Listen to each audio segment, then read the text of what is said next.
প্রিয় শিক্ষার্থী বন্ধুরা কেমন আছেন সবাই? আশা করি অনেক ভালো আছেন। তো আপনাদের জন্য ইংলিশ ফার্স্ট পার্ট এবং ইংলিশ সেকেন্ড পার্টের একটা পূর্ণাঙ্গ সাজেশন নিয়ে হাজির হয়েছি। তো আশা করি ভিডিওটি স্কিপ করবেন না, মনোযোগ সহকারে দেখবেন এবং এই ভিডিওটির এবং এই সাজেশনটির যে পিডিএফ ফাইল এটা আমি কমেন্টে দিয়ে রাখবো অথবা ডেসক্রিপশন বক্সে দিয়ে রাখবো। আপনারা চাইলে সেখান থেকে কালেক্ট করতে পারেন অথবা কমেন্ট করতে পারেন। আপনাদের আমি ইনবক্সে এটা পাঠিয়ে দিব। তো কিছু কথা হচ্ছে যে আমি একটা শর্ট সাজেশন তৈরি করতে পারতাম, বাট একটু শর্ট সাজেশন একটু রিস্ক হয়ে যায় যদি কমন না পড়ে। তো আমি একটু আপনাদের জন্য একটু ব্রড করছি, আপনাদের হাতে যে সময় আছে এই সময়ের ভিতরে কিন্তু কাভার হয়ে যাবে। তো এইগুলো স্কিপ করবেন না, এই যে পুরো সাজেশনটুকু চেষ্টা করবেন শেষ করার জন্য। তো প্রথম হচ্ছে যে সিন প্যাসেজের জন্য, সিন প্যাসেজ থেকে আপনার এমসিকিউ থাকে, কোশ্চেন থাকে, সামারি থাকে এবং ফ্লো চার্ট থাকে। এর জন্য আপনি এই 19টা প্রথম প্যাসেজ শেষ করবেন, যেখান থেকে আপনার এমসিকিউ, তারপরে থাকে আপনার প্রশ্ন, সামারি এবং ফ্লো চার্ট। তারপর রয়েছে আপনার fill in the gaps with clue এবং উইদাউট ক্লো। এর জন্য আপনি ফার্স্ট অফ অল 2019 বোর্ড এবং 2022 বোর্ড শেষ করবেন এবং তারপরে এখানে আমরা 15টা দেখতে পাচ্ছেন যে 15টা উইদাউট ক্লো এবং উইথ ক্লো দিচ্ছি, যেগুলো টেস্ট পেপার বা বিভিন্ন বই থেকে আপনি কালেক্ট করে শিখে নিতে পারেন। তারপরে রয়েছে আপনার রিয়ারেন্সের জন্য আপনি অল বোর্ড 22 শেষ করবেন। তারপরে এখানে 10টা রয়েছে, এই 10টাও কিন্তু অল বোর্ড 22-এর ভিতরেও কিছু রয়েছে। তো মোটামুটি এখান থেকে শিখলে কিন্তু আপনার রিয়ারেন্স ইনশাল্লাহ কমন পড়বে। তারপরে আসেন গ্রাফ চার্ট বা প্রাই চার্ট। গ্রাফ চার্টের এবং প্রাই চার্টের জন্য টোটাল দিয়েছি 15টা। 11টা হচ্ছে আপনার গ্রাফ চার্ট এবং 4-5টা হচ্ছে আপনার পাই চার্ট।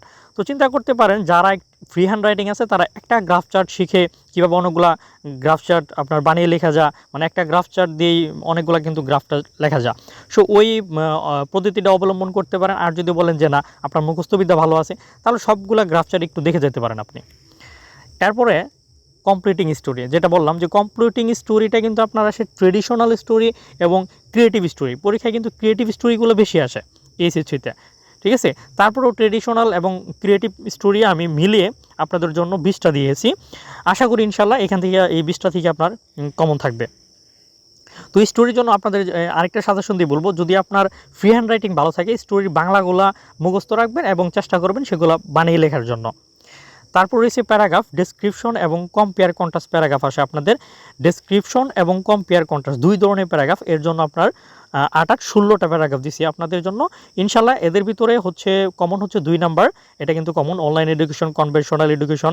তারপর রয়েছে আপনার প্রাইস হাইক, তারপর রয়েছে 10 number city life, village life এবং 16 number family life, hostel life. আশা করি যে 4টা প্যারাগ্রাফের কথা বললাম, online, offline, conventional class education, price hike, family life, hostel life এবং city life, village life, tree plantation, এই যে প্যারাগ্রাফগুলো বললাম, যারা একটু দুর্বল আছেন চাইলে কিন্তু এই 5-7টা প্যারাগ্রাফ আপনি যদি পড়ে যান ইনশাল্লাহ কমন থাকবে একটা। তারপরে আসি লেটারের জন্য আপনাদের এই 13টা কমন দেওয়া হয়েছে, লেটারগুলো একটু দেখে নেবেন। তারপর হচ্ছে থিম, যদি থিম থাকে এই থিম দিয়েছি আপনাদের জন্য 15টা। এরপর হচ্ছে সেকেন্ড পার্টের জন্য কিন্তু আপনাদের এই 9টা মাত্র আইটেম, গ্রামার আইটেম, জাস্ট এই 9টা শেষ করলেই হবে। এখানে আপনাদের মার্ক ডিস্ট্রিবিউশন দিয়ে দিয়েছি যে কোনটাতে আপনাদের কত মার্ক থাকে। তারপর রয়েছে আপনাদের রাইটিং পার্ট, সেকেন্ড পার্টে কী থাকে, অ্যাপ্লিকেশন থাকে, ডেসক্রিপশন প্যারাগ্রাফ এবং কম্পেয়ার কন্ট্রাস্ট প্যারাগ্রাফ, ঠিক আছে। এখানে মার্ক ডিস্ট্রিবিউশন দিয়ে রাখছি, অ্যাপ্লিকেশনের 10 মার্ক এবং প্যারাগ্রাফ 15 30 মার্ক। তো অ্যাপ্লিকেশনের জন্য আপনি আমার ইউটিউব চ্যানেলে বা আমার পেজে আপনারা চাইলে দেখতে পারবেন যে একটা অ্যাপ্লিকেশন দিয়ে কিন্তু অনেকগুলো অ্যাপ্লিকেশন লেখা যায়। এই ধরনের কিন্তু অ্যাপ্লিকেশন আমি আপলোড করেছি আমার পেজ এবং চ্যানেলও দিয়ে রেখেছি। তাছাড়াও যদি আপনি চান, এই যে এখানে 8টা আপনার কি দিয়ে রাখছি দেখেন, অ্যাপ্লিকেশন দিয়ে রাখছি। ইনশাল্লাহ আপনাকে এটা এনশিওর করতে পারবো যে এই 8টা অ্যাপ্লিকেশন যদি আপনি পড়েন তাহলে ইনশাল্লাহ আমি বলতে পারবো যে আপনাদের অ্যাপ্লিকেশন পরীক্ষায় কমন পড়বে। তো এছাড়া সর্বমোট কথা হচ্ছে যে পুরো আপনি যদি এই যে কি বলে সাজেশনটা ফলো করেন তাহলে আমি নিশ্চিতভাবে বলতে পারবো যে আপনার পরীক্ষায় কিন্তু আপনি রাইটিং পার্ট বলেন, প্যাসেজ বলেন, একদম 99% আপনি কমন পারবেন। কারণ গত পরীক্ষায় আমার এই সাজেশন থেকে আমার 100% কিন্তু পরীক্ষায় কমন ছিল। আপনারা চাইলে কিন্তু মিলিয়ে নিতে পারেন। তো ভিডিওটি যদি ভালো লেগে থাকে তাহলে অবশ্যই আপনাদের বন্ধুদের সাথে ভিডিওটি শেয়ার করবেন এবং একটা লাইক এবং অবশ্যই একটি কমেন্ট করবেন। ধন্যবাদ সবাইকে।